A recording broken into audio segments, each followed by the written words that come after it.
All right, here we are again for one of our top fives, and the pick we have today is Joseph Clement Coll. Yep. And Dougie, what do you think? So he's one of my favorite inkers of all time. And so I always get excited when I see Joseph Clement Coll inkings.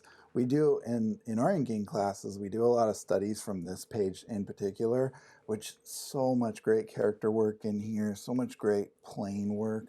But one of the things I really like is Cole's kind of a good artist for just the chaos he puts in, but yet finding something in there.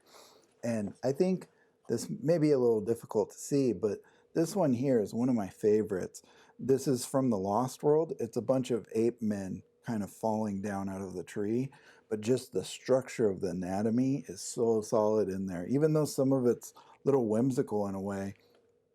But it's just these kind of ape men feel so like sculptures. And that's one of the things I really enjoy with Cole's work, is every time he does any kind of figurative stuff or head stuff, feels very sculptural.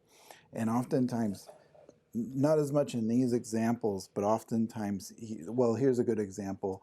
Kind of sometimes it can get very chaotic, and he kind of, there's figures that come out of that murkiness, and I really like that. There's this mystery to Cole's work that really appeals to me, like of these figures that might come out of the fog.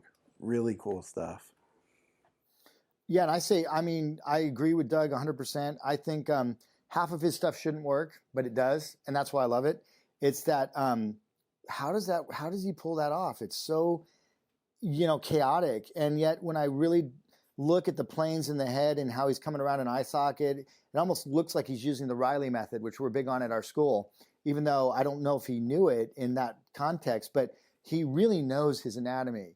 But sometimes you are fooled to believe he doesn't because of how chaotic he is with it. But I've done on the online program when we did the inking, I did this head and this head.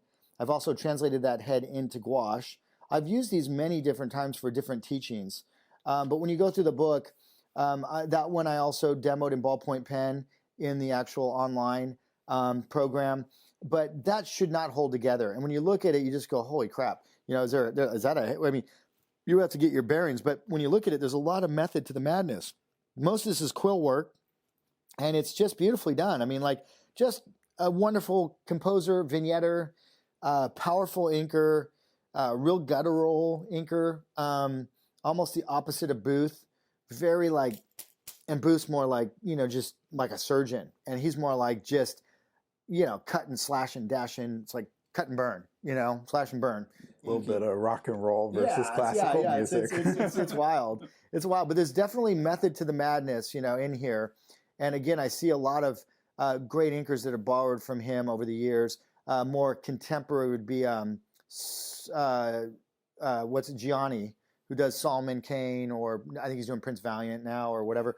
But he borrowed heavily from Coll and uses his technique. But anyway, wonderful inker. These are both good books.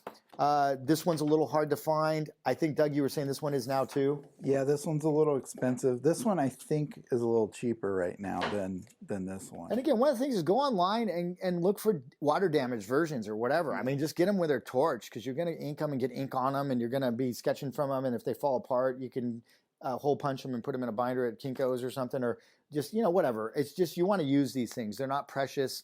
To me, the books are used for knowledge, and the best is seeing them actually been used rather than in pristine condition. I mean, I want to see fingerprints on them and ink fingerprints. If someone, really going through and putting through the paces. That's what these books were designed for. And I'm sure if you talk to him, he would be so proud if that's what you were using his book for, and not just, having it stored somewhere. But anyway, good guy, Joseph Clement Coll, another one of our top 5 picks. Hope you enjoyed getting our insights on why we like Coll so much. So we'll move on to the next one. See you soon. Cheers.